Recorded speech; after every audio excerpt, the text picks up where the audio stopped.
how do you, rather than pretend it's not happening, acknowledge that it is happening and then use it to support the students to learn?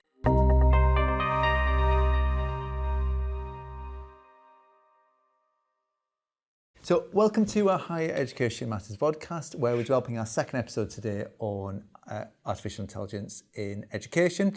So in our first episode, we were exploring more the impact on the sector and that more wide-scale impact, whereas today we're going to dive quite a lot deeper into what it means in practice for learning and teaching. So I'm Antony Hill, I'm the Dean of Learning and Teaching for the College of Health Science and Society here at the University of West of England. So I'm now going to introduce this to our panel. So Mark, do you want to introduce yourself? Hi, I'm Mark Avery, and I primarily teach on the education courses for PGCE and a bit of the BA Ed as well. Brilliant. Cathy?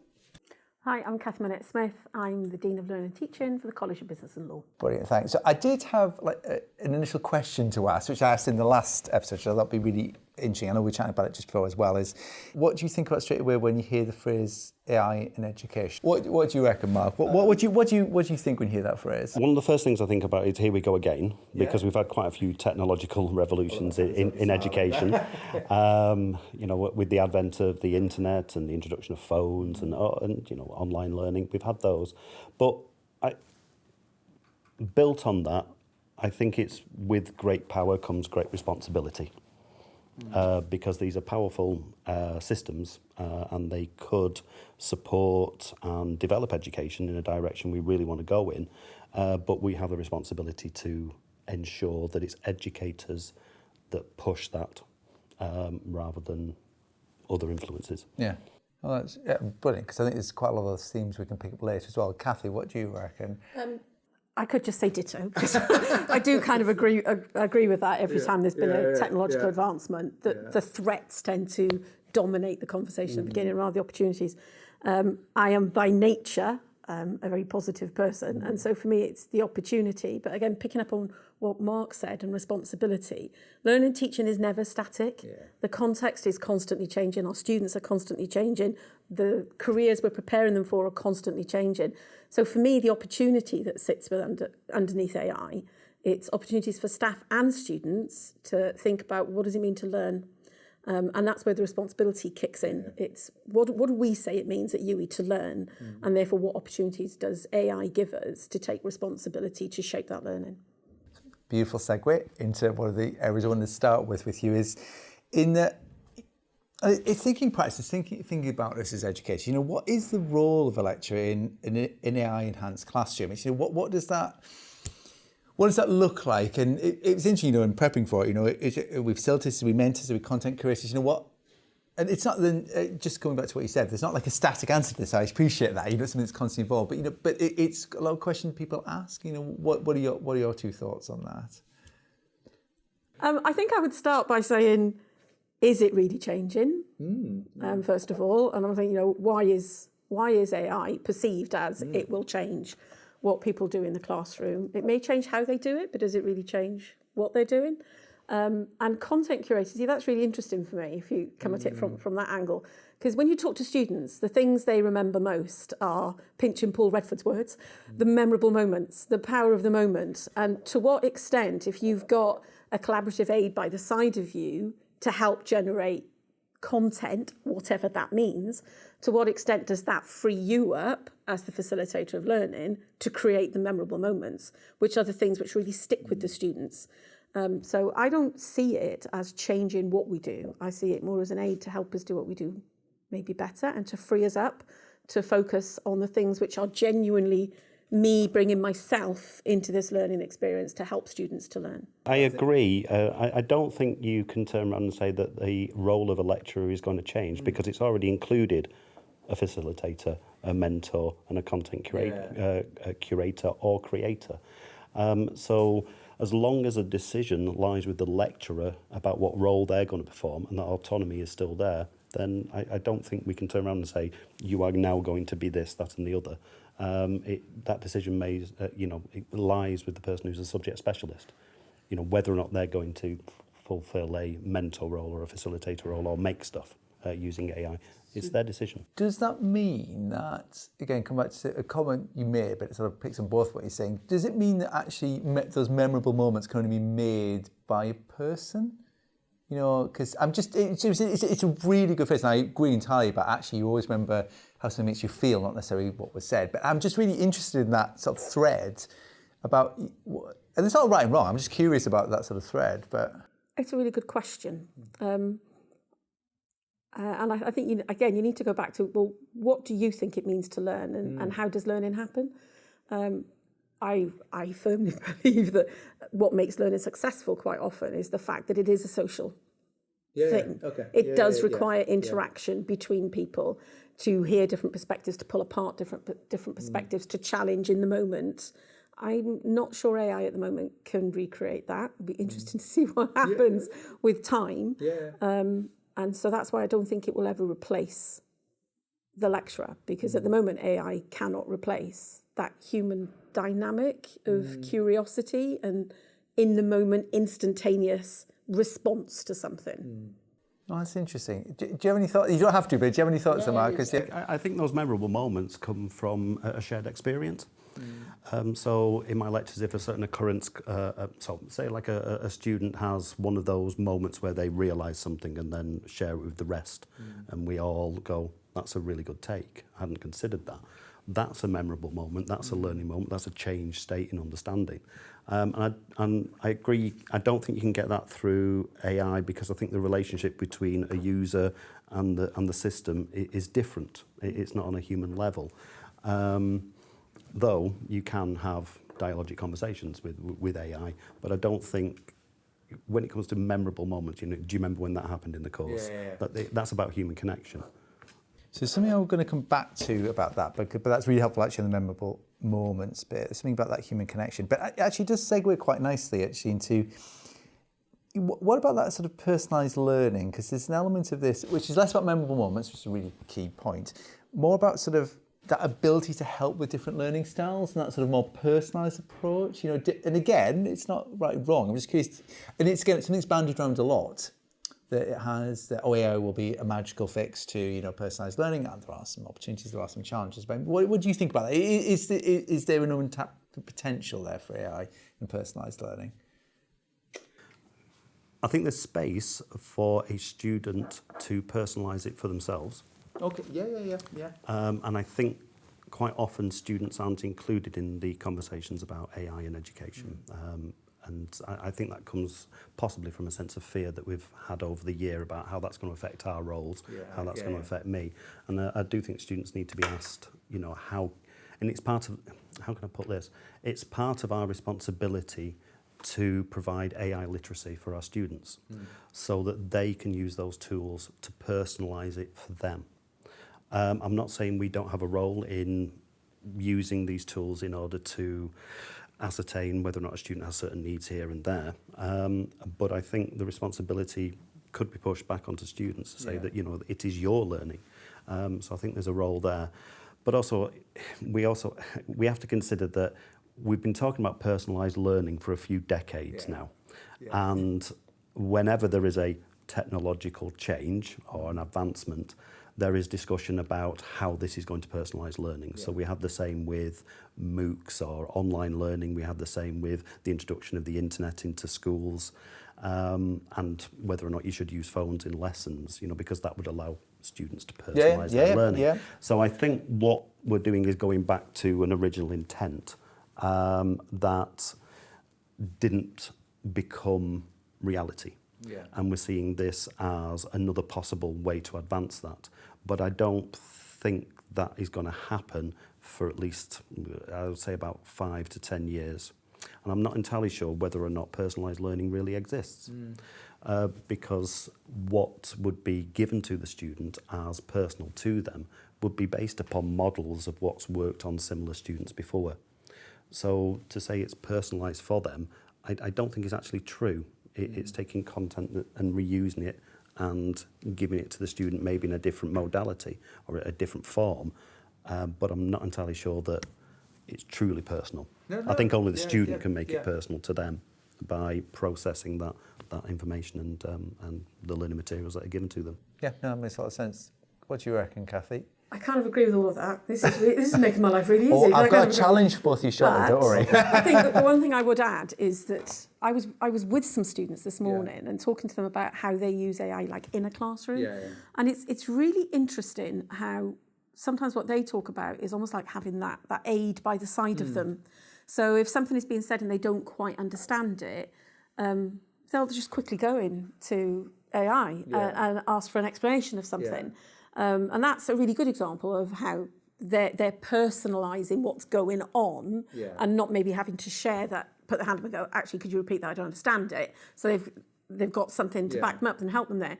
But the other one was things where it helps them to participate. Because if they feel nervous about constructing a question, they might put it into AI first. Give me a good question on blah, blah, blah. And then they would then say that question. So that's a different take on personalisation, which we've never really covered before in personalisation debates, the extent to which a technology like this could help a student be their authentic self within a learning experience. Which just makes sense. Well, I was just going to mention I had a similar experience when I created those mentor bots for my PGC secondary students. When I got feedback from them about how they used it, one of the things they mentioned was that they asked the mentor bot. I'm trying to think of a better name. I called it Virgil in the end. But they would ask the mentor bot a question because they felt silly asking me. And that shows that they've decided that they would go to that rather than me, that actually is a bit of a concern for me. And rather than style it as personalised learning, I think we have to be really careful that we use AI as a support so much that they don't take those steps to rise to those challenges that they need to face. That's interesting. That is kind of a thread, not exactly that, but along those lines I was going to tug on a little bit, because both of you sort of have talked about, not having the human element. It's interesting because I'm just thinking of some studies, it is with students, but about people more generally, it's interesting when they've talked about the using AI in that more interactive way, which you talked about, is that they know it's not judgmental. And I know this sounds trivial, but actually it's always tends to be quite kind and which can be very, so you have this element, because we do anthropomorphize most things, is that it's non-judgmental. They know it's not making a judgment. They know it tends to respond kindly, and politely. So actually, there's a warmer response, and actually because it can feel more human in some odd ways. Now, it's interesting you made the point about challenge. I know, but it's about how people feel and how they react to it. And I think they feel safer because they're not being judged, and nobody likes being judged. And that's an interesting thing to unpick. But a part of teaching and learning is to judge.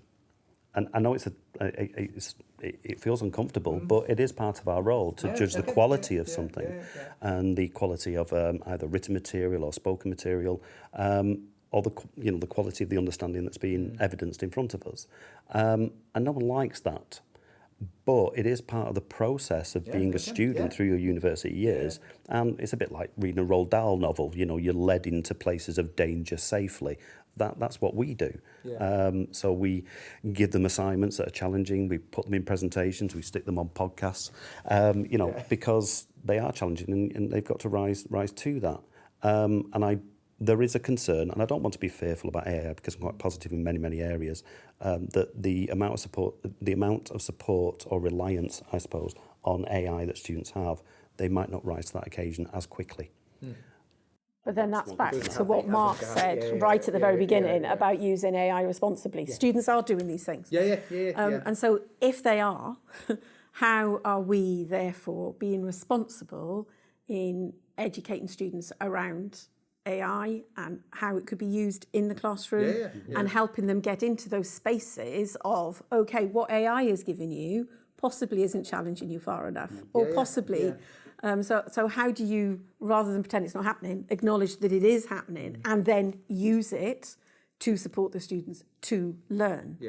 But then I always bring everything back to learning because it's the way I'm wired. That's our business. But that's really interesting to explore, that sort of that element of it being almost that safety blanket, but not providing the challenge.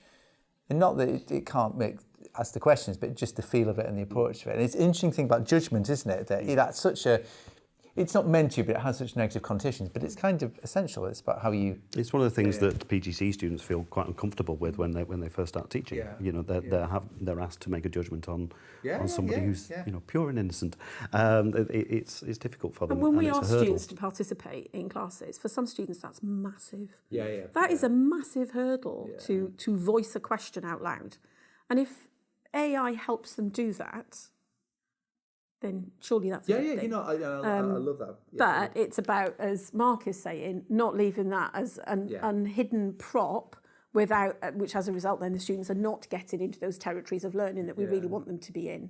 I mean, it's a scaffolded approach, isn't it, really? You know, you can have lots of support at the beginning, take it away towards the end. It does, to me, it then starts, not begging the question, but because both positioning, you know, we're talking about here is that we would like to use it in some form or another. It has, what's been good, been debating about what place it has.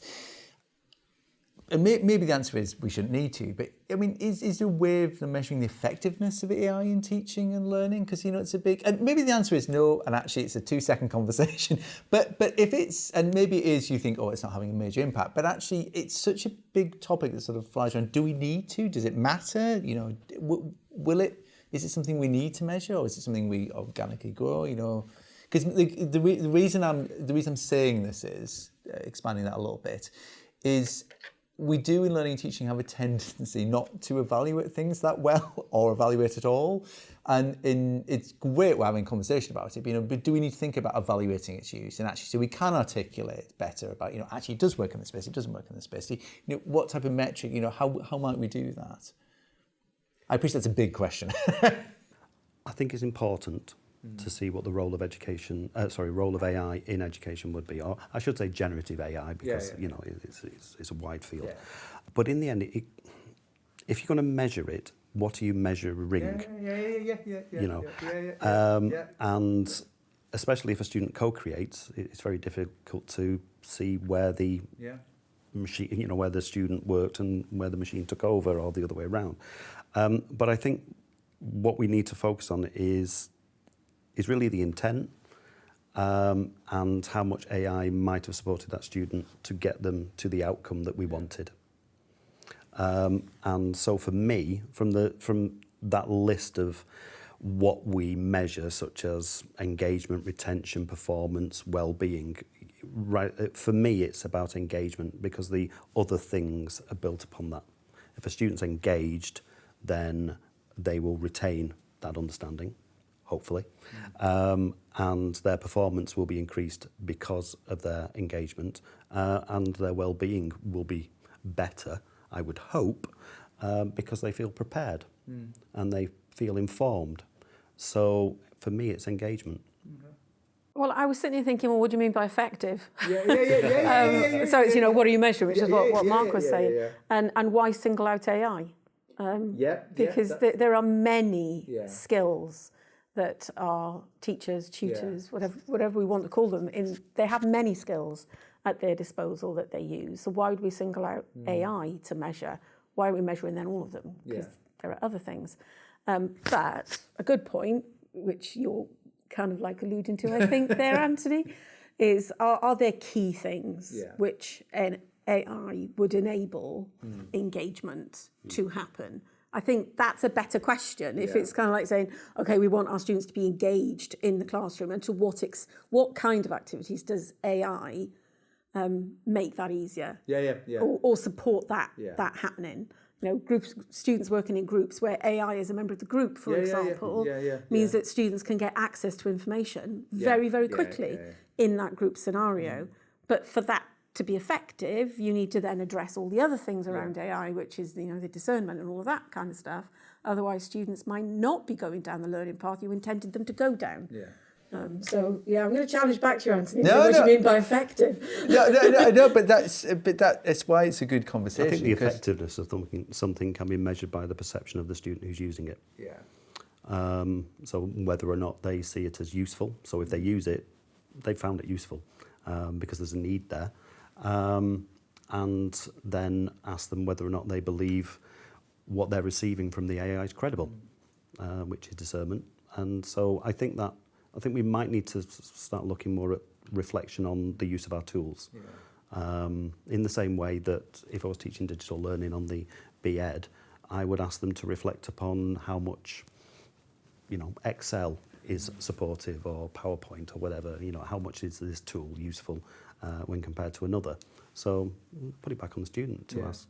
No, but I love responses, because actually it's a deliberate provocation, because we love to metricize things, but we also love to other stuff as well. This is the thing, and that's why some of the fear comes, I think, with it, and because it feels different. But I love the conversation about sort of the holistic nature, that there isn't something to separately look at. It's actually about the broader tools. It's actually the broader style. I mean, building on Cathy's answer, when you said, why should we just pick on AI? Why don't we look at the effectiveness of a book? Or a movie. No, that's why it's interesting. Yeah. So what's the metric of this book compared to this book? But actually, we do that. We make a judgment on that. But it's been a holy grail of technology to try and prove itself in education for over 50 years, and there isn't really what you would call definitive proof that the amount of money that we've spent on IT has actually improved outcomes. It's made things more accessible, it's made things more efficient, but has the learning been better? That's not proven. But we can't not talk about this space and not talk about assessment, because we touched on judgment earlier as well. And I mean, the form of judgment becomes quite key in assessment. So it's, and funny enough, even before we started recording, we were chatting about the fluidity of AI and how things change. But assessments, AI, what is there an approach we need to take? What are your thoughts on this? I mean, there's a way of there's a phrase actually I was writing down about resisting automation in assessments. What is there something radical we need to do? People get very excited about it. That's linked to academic integrity as well. But I should just say assessment and just hand over to. What are your thoughts? It's just so tricky, isn't it? Because you hear, and I've heard them myself, I've probably even said them myself, that this maybe changes what it is we need to assess, because we're less assessing knowledge, I'll come back to that point in a minute, and more about students discerning knowledge, what can they do with knowledge, what are they uniquely bringing, and changing assessment tasks that do that. But actually, if you take that too far, flipping heck, that's a really uncomfortable assessment experience for our students. So they're easy things to say about, well, this is how you need to change the assessment. And then you get down to the root level and you think, actually, is that the case? There is a place for students being able to have quick recall of knowledge. I'm a statistician. I don't want a student to go and look at Pythagoras every time they need to use it. There's a point where knowledge just needs to be there. But have we really teased out where what we need is to assess knowledge and what we need? We tend to conflate the two. I think one of the things for me is the QAA framework. Does that need to be looked at? Because we've got these level descriptors at level 4, 5 and 6, and are they fit for purpose in an AI-enabled world? And all the debate raging outside about Bloom's taxonomy, which I never considered as hierarchical as it often gets presented. But certain things like describe, which was considered a really easy skill, actually in an AI-enabled world, you've got room to really tease that out and make description a higher level skill. So I think we need to, less looking at the assessment practice, which yes, we do need to do, but I think we need to fundamentally get beneath the whole mechanism that sits beneath assessment in higher education and be prepared to question whether or not it's still fit for purpose. I do want to come back to an interesting line about the difference between knowledge and skills. I'm going to come back to that one. I'll go to Mark first for thoughts, and there's quite a few different streams to pick up here. So I think you do have to face up to the fact that if the outcomes you're expecting to get out of the students are being produced by AI largely, then you have to accept that your assessment has to change. Because what we want to do is make a judgment upon the student ability or understanding rather than their use of a tool, because that's not the thing that we're looking at. That's not the thing we're trying to assess. So if you need to change your assignments, do it. And I think we have to grow up on that one. And I think we sometimes like to hold on to what we had before because it worked. And yeah, it did. But also we've had many conversations over the decades about education needs to fulfill the needs of students. And the students are going to go out into the workplace where AI will be prevalent. And many different versions of AI suppliers that are embedded into their phones, the services that they use, whatever. So that we need to prepare them for that. So I think we could create, and I'm still unsure about this, but we could create assignments that are AI proof. But I could ask, why should we? Because that's not the world that they're going to go into. There are some subjects who would balk at what I've just said. And I do still believe that the process of writing an essay to create a narrative structure, to try and push forward a set of ideas and synthesize many, so which you would find in the social sciences or in philosophy, the act of writing an essay is part of the subject. So I think there's still space for it. But then you would need some kind of tiered approach that is stated very, very clearly to the students about how much they can use it. And that's where the responsibility comes in, and also the responsibility on the lecturer to say, this is proper use of AI. However, in this case, we are not going to use it, and that's the challenge that you have. So I think this is down to the subject. I think we can have a general approach. I think this race to try and find an AI detector that will spot it for you, I think that's a loss. But also, it's just a lot of effort spent in this kind of race between AI and AI detectors, and it just seems quite silly to do. I can spot AI in an essay. Why? Because I've seen a few and I've used it myself, so I know what I'm looking for. And generally what's being produced is stuff that has no skin in the game. There is nothing of the student in there, the personality, the silly jokes, the mistakes, the things that make you go, what the hell? Those kind of things which are wonderful when you're marking and actually make marking more interesting, I have to say, rather than something that is really good, that doesn't have the personality. It wasn't a contradiction as such, but just something you said and joining the two bits full of up. those, I don't mind. No, and again, it wasn't a contradiction. It was just more. I mentioned Cathy in this as well. Because it's an interesting point. You mentioned at the beginning about if you need to, with AI, we need to do different assessments. Fine, taking that. I mean, we can pick about what those are in general. And then you were moving into sort of saying, of course, that's nuanced to subject, and you need different ways of doing it. So how? What do I mean by that? Yeah, because it's not necessarily an interesting, but it's it's.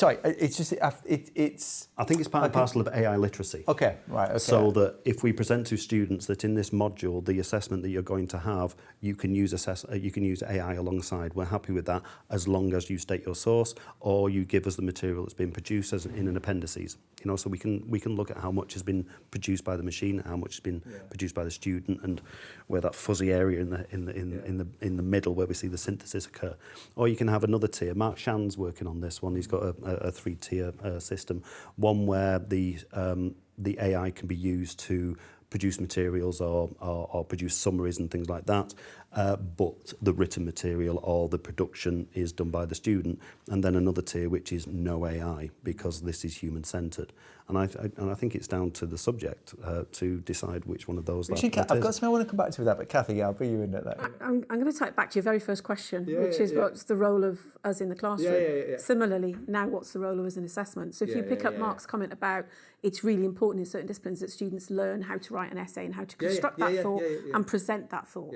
Well, if that is what the essay is really about, assessing a student's ability to develop maturity in terms of constructing arguments, presenting arguments, the assessment should therefore be measuring that maturity rather than, and they did it really well at this point in time. Now that has huge implications for how academics are, I don't want to say workload bundles, but I just did. But it takes the university to think very differently about, therefore, what is the role of the tutor in the assessment process. Because it's no longer just about setting a mark in a piece of work. It's about recognising that in an AI-enabled work, there is probably a massive requirement on supporting students through that. So just pick up on that. Is that more about that assessment's more about the process, demonstrating the process they've gone through than the end product? Or have I misinterpreted that? Or Yes, but you can't pull process and product apart. They fair are enough. they are Yeah, intrinsically linked. Yeah. But taking the essay example,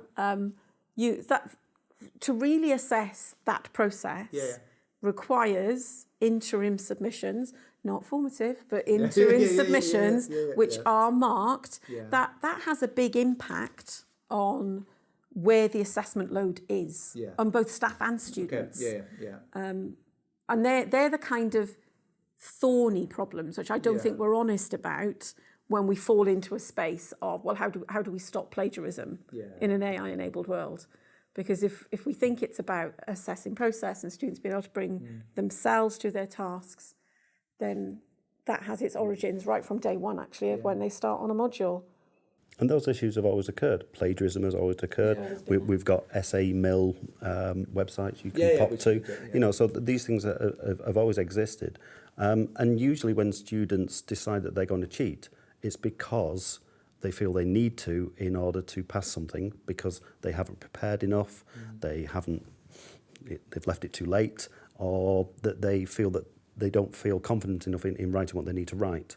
So I think AI can support in that area and actually make that better, as long as it's not used as a crutch, but it may well end up being that way. I do have an issue with assessment because I still question whether or not judgment should be held in the human domain, because that's real, depending on what time of the day is. But because a computer system is really, it creates models of what assessment should look like, or it will create models of judgment based upon previous assessments. And it builds that idea of, well, I am going to assess it this way because previously it's been done that way. It's a model. And models are representations of reality rather than reality itself. I know you know this, I'm just doing it for the audience. But in the same way, if a model walks down a catwalk and looks beautiful in a dress, if I walk down that catwalk wearing that dress, which is the reality of it, they don't match. And I think we have to be very careful of anthropomorphizing assessment through the use of generative AI. Perfectly happy, personally, if it's used for formative assessment, giving nudges and steps towards an end goal. But I think one of the things about assessment and the judgment that we give to students is that we've witnessed their work. They've spent time and paid their money. They've spent time on a piece of work which they then submit, which they may well be really, really proud of. Most of my essays at university I wasn't proud of, but they may well be really, really proud of them. And I think it's just cricket to mark it and to witness it and to state to them, I thought that was great. Oh, by the way, could you do these things?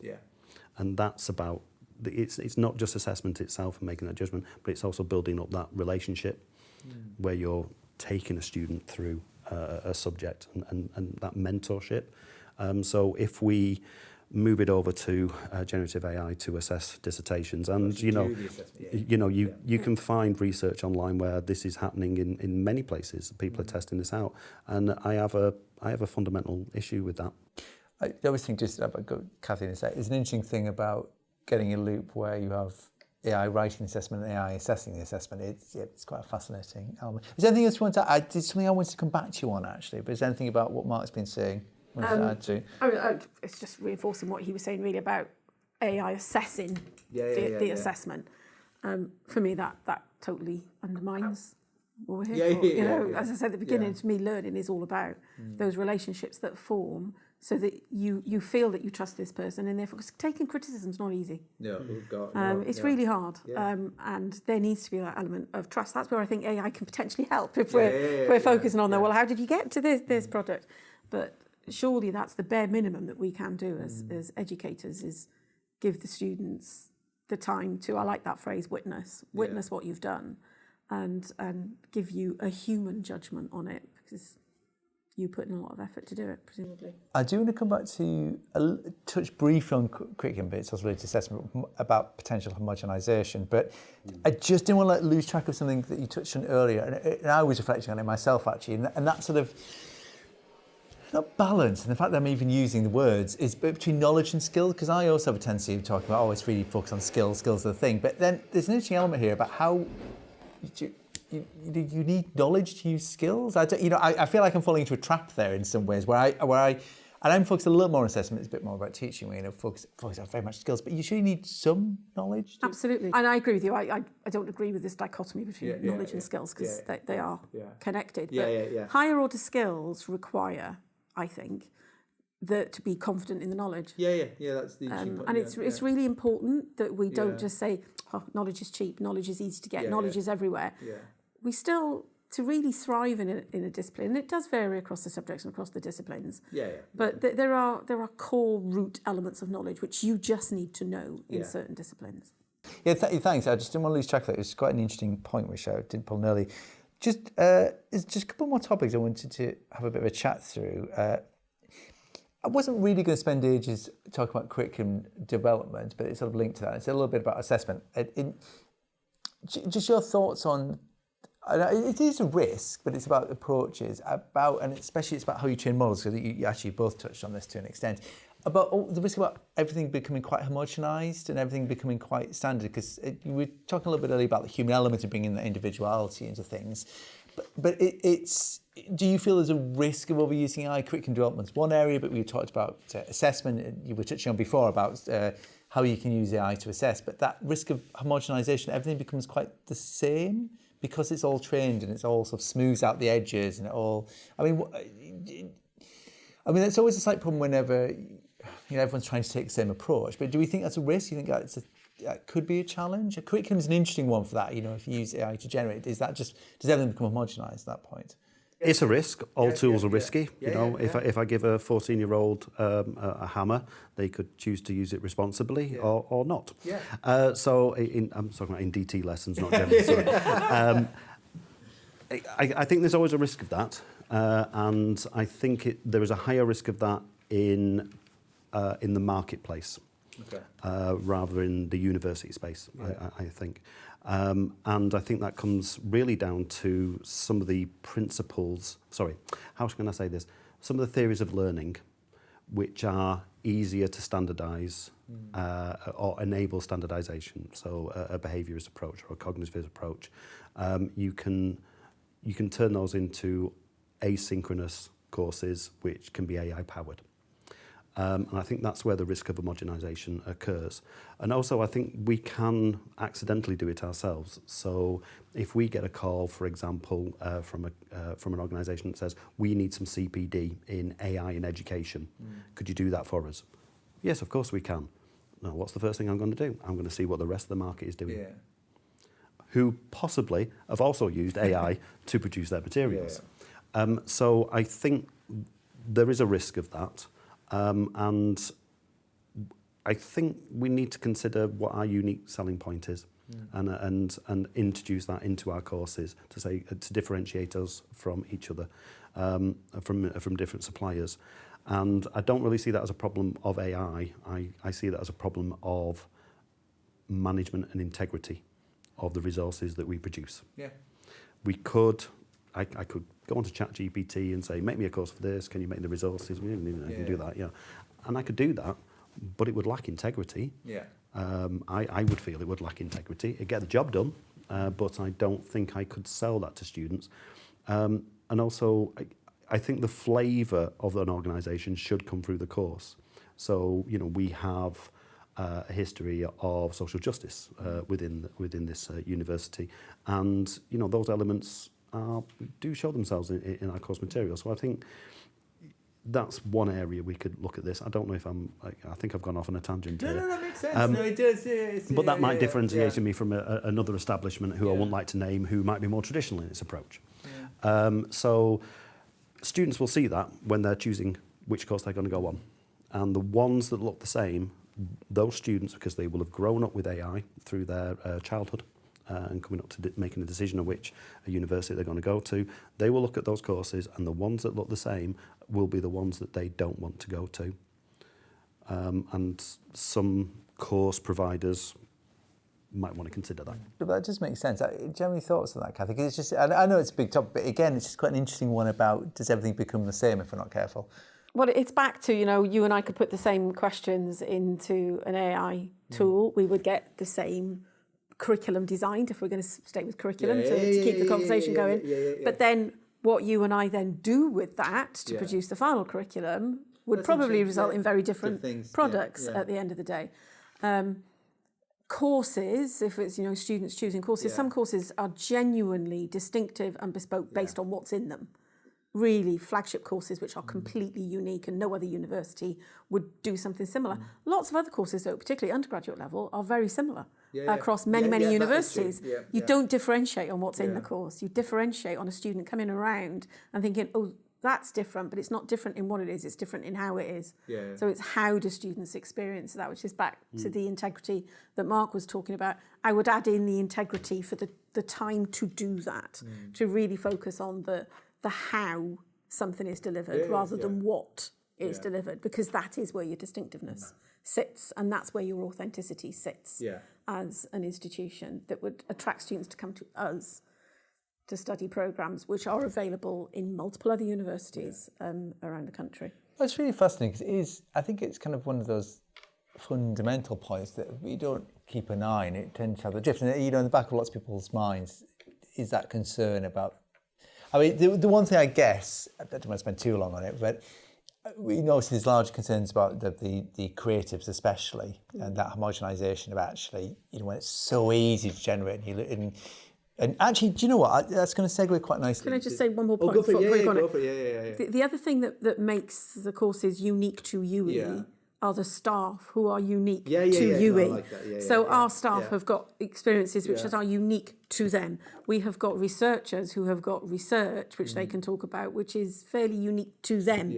And the more you build that into the programmes as well, it's not just what students are learning, it's how they're learning and how we can use AI to create space for staff to bring themselves into that, because that's what brings it to life for students. So the last thing I wanted to chat to you about was, and again, it's sort of in, not specific to UWE at all, but in institutions, we tend to be relatively insular, or we can be as institutions, and quite protectionist about what we teach and how we teach. And, the moment you sort of talk about the outside world, or heaven forbid, roles our students might go into, or jobs, or what the outside world might look like, is we can be a little bit, and understandably to an extent, it's very much about here, their education and how that sits. But how much should we be adapting to how that world of work, how that sort of the world outside where students go after, how much that does change through AI? Creatives is one area, but which very much is changing. But how much should we be training them and to be able to use? And you touched on that earlier. I think both did at one point earlier. In the use of it in the AI, or is it better to say in an educational space to be quite?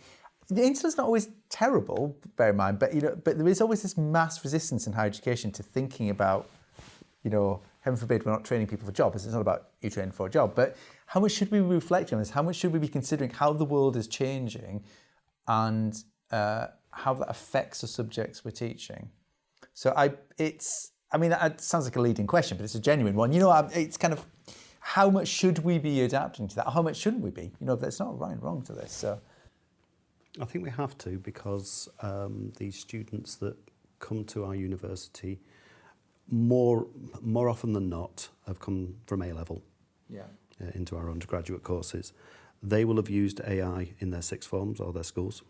During their school years, they will have used AI, possibly not primary yet, but there's already DFE guidance and expectation that AI will be used in the secondary classroom.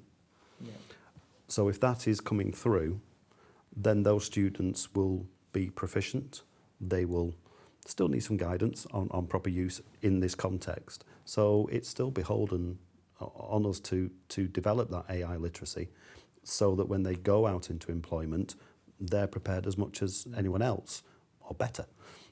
So I think we might not have to make such a big song and dance about it as much as we may feel, because there will be that past history. But I think we do have to get used to the fact that these students might know more about AI than us, and actually they do now. So if we take that on board, I'm perfectly happy with that. And I think we're just part of a long history of support for them. And I don't think we should consider ourselves to be doing it all. We're building on what's happened beforehand and making up for any deficiencies. It's not so much challenge that, but I'll go to Cathy first. But something interesting about that I want to pick up. So, well, as you know, we're doing a project at the moment, a collaborative project with several other universities, actually talking to employers about, how are you using AI to think about, well, therefore, what are the implications for us as higher education institutions? It's less about training a student to use AI. I'm not a fan of doing that because the AI tools are going to change. Therefore, what we do will date very quickly. It's more about developing that student's confidence to be in an AI space, because what the employers are currently telling us, this will all change in a couple of years, guaranteed. They don't see AI replacing people in the workforce. They see AI changing what people do in the workforce. They see AI doing the routine things, which therefore has implications on what they're asking people to do. And that's then back to whether you call it AI literacy or AI fluency. I prefer fluency. That's our responsibility, because if employers are expecting you as an employee to delegate to the AI the routine, therefore what is it that you're bringing to the workforce? And that's what our employers are saying. They're looking for the people who work for them to add the enhancement from the human element on top. And then the thing about the tools, it's been really interesting talking to the employers. The number of employers, when we said, what tools do you use? The number of employers who kind of like say, we don't know, or the ones who just say, oh, well, the standard ones. But the number of employers invested in bespoke ones, which are bespoke to their industry. So I don't think we can train students when the range of tools is growing at a rate of knots. But what we can do is prepare students to work ethically in an AI-enabled space. Actually, when I had those two answers together, that actually covers what I was going to ask or follow up with. I just miss it, and I appreciate it. It is a tricky one, but I think while it was so interesting as well, is actually you came from very different angles. We do agree, but it sounds different. Yeah. No, it's interesting, but actually, to be fair, it was more sort of the skills that come through, but it was also actually when you combine that with your expectations after. What we've got used to over the past couple of years is we've used generic tools and we've found out that they're generic. Yeah. What a surprise. So what we want are specific tools for specific tasks. And there are lots of examples of these specific tools. So in ChatGPT, there's over 2,000 MyGPTs that have been created for various tools to get jobs done quickly. If you go on huggingface.com, it's one of the AI builder places. There's 500,000 different programs. Yeah. And you do a search, you can find the right one. If you're a bit tech savvy, you can build it yourself. So I agree with you that I don't talk to businesses that often because I'm here teaching. But I do agree that they're going more bespoke because that realisation is there that you need to create something for a specific purpose. And I've said that wrong again. I have trouble with that word. So I take that on board. And that's why personally I think we should enable our own lecturers to be able to make their own agents that are specific to their own subject or their modules or a particular area of interest. And I think we should be transparent about where as a university we are using AI. That's one thing because we should be modelling to our students how AI can be a collaborator. And I think that transparency is really important. When I first presented on this a couple of years ago, I mentioned that our reaction to AI is a bit like the 5 stages of grief. You have your initial reaction, you want to deny it, and you go through all those processes, and at the end you come to some kind of acceptance. And I think over the last 2 years, that's what we've done. Some earlier than others, some still need to come to that conclusion. So I think we're a little bit more mature in our understanding. And the reason why I wanted to bring that up is that I think a lot of the fear that we originally had and the fear that people have tried to manage and support people with, actually that's lessened And there are many positive aspects to the use of AI. I would have said that's true, though, of all technological disruptions that we've seen in education. You know, I'm around long enough to remember the arguments about students shouldn't have calculators because I'm that old. So do I. And, you know, and if we give them calculators, they won't be able to add up anymore. What I will mention is I have a similar opinion to phones, which is not in line with others. I believe that us not using phones in schools was a dereliction of our duty as educators to be able to take that moment and say, this computer you've got in your pocket is capable of doing all of these things. And instead what we did, we took an approach where we say it's banned. Yeah. And this is at a time, especially at the moment, where students report that they feel incredibly isolated in schools. They feel lonely. And we're taking away a form of communication from them that they've grown up with. Yeah. So I don't want to get into that situation in 10 years' time, you know, telling people that AI is bad because it made you sad. I don't want to be there, so I think... and it undermines the very relationship thing, you see. I can remember phones coming in and it was like, we'll ban them, and then we'll say, have a PowerPoint slide which says, get your phones out. And then it was like, oh, this will be a phone-free zone. But actually all it did was if students thought they couldn't use their phones, they were just doing it secretly. No, that's an interesting point, which is where we are with AI. That's not what education is about. I don't want my students to think they have to do things in secret. It's the same as the use of AI. You know, we've spent a couple of years mucking around with the AI, and sometimes you talk about your use originally in hushed tones. You know, with the transparency bit, is it? Yeah. So the reason why I remember why I brought this up is if we can change the mindset slightly of it is perfectly okay to turn around and say you've used AI. And a student needs to feel confident that when they submit their piece to Blackboard, that at the bottom they state, I have used AI to grammar check, or in my appendices, here are the conversations I've had with AI, and that student will feel confident and okay in doing that because they're not fearful that some marks will get knocked off. Or they'll be put down as bad scholarship. And I think that mindset really needs to change. It might take a while, because it doesn't matter how many times you tell people. But that's why the conversation about the phones was really fascinating, and the calculators as well. Yeah, calculators, Word. Yeah. When Word came in, that's it. Nobody will be able to spell anymore. We could talk all day, but I am mindful of time, and unfortunately we do need to think about wrapping up for today. So, and I really could. It's been so interesting to talk about, so we really could talk today. I mean, one thing I was just going to finish with then, more than anything else, is, and I appreciate that, again, it's a bit like the first question, it's a bit of a tricky one for such a rich conversation. But, you know, if there was sort of one key concept from today's discussion that you would want to sort of draw out, what do you think, if there was one thing you would sort of draw out from today's discussion, you know, what would it be for you personally? I think for me, and it's certainly something I'm challenging myself on, because as you know, Antony, I'm not the most techie person on the planet, but what I try and hold in my mind, and I think this helps me anyway, is what can AI help me do? And if I think more about what can AI help me do, I'm more likely to then translate that into useful learning experiences. So rather than me trying to think I must stop people doing things, I come at it more from the what's it useful for. Yeah, no, that's brilliant, thanks. What do you reckon, Mark? Anything, like one key thing from today's discussion? I don't think the role of teaching and learning has changed because of AI, because it still comes down to connection and integrity and trust. And as long as we keep those notions in mind as an approach to our teaching and learning, then I don't think we have much to fear from any technological advance. I might not say that in 100 years, but you know, and I am reminded of it's a quote that I use with the students at the beginning of the year whenever we talk about AI, which is a quote from Arthur C. Clarke, where he says, any teacher that can be replaced by a machine should be. And that's often misinterpreted as, you know, like teachers can be replaced by machines. What he's pointing out is that what makes a teacher cannot be replaced, and it's the stuff that isn't teaching and learning that should be. And that's the stuff that should be automated. And we all have little jobs with our emails and putting data into tables and copying and pasting here and there, and you're wondering why. It's those kind of things that AI should be used for.